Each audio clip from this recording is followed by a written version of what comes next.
Tesla downgrades performance brakes and adds a cover to hide it. How are you going to go from that story to this story? Well, that's rude, man.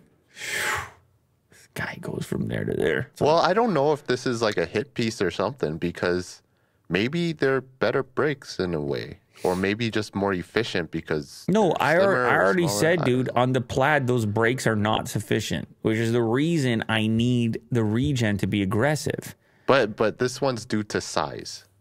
So bigger brakes mean better brakes? Usually, yes. Yeah? Yeah. Okay, I didn't know that. Yeah, you have more stopping power, right? You got more grip on there. Tesla has clandestinely downgraded its performance brakes on the Model Y Performance and even put a cover to hide the change in a deceptive move. When going from a Model Y long range to Model Y Performance, the biggest difference is arguably the performance brakes. Well, that's interesting. You also get faster acceleration, higher top speed, but those are basically software unlocked since the powertrain in the vehicle is virtually the same. That is so bizarre that all the performance features are just software. Yeah. Just a flip of a switch. Oh, man. Or like a check mark. There's also bigger wheels.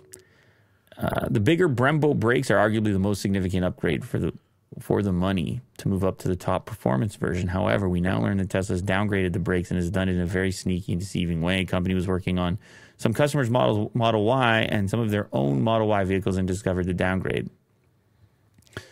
So what is the difference? They changed the way the caliper looks. The company spotted this around September when Tesla started to replace Brembo caliper on the right with the new Mando brake on the left.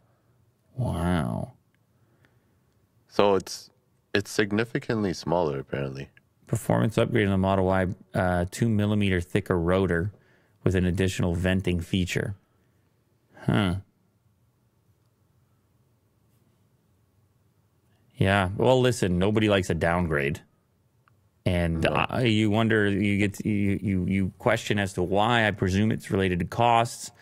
They probably think, hey, this is an area where this is not a major differentiating factor for us, but it is a little bit unfortunate. The company now says that the rotor is 2 millimeters thinner with the downgrade. Here's a comparison to brake pads on both calipers. I mean, they probably knew people would figure it out, but I guess it's in their estimation, the cost is more important to the average buyer than the stopping power via traditional brakes. They're like, we'll just turn off the feature for the it'll be all regen again. Lean on the regen.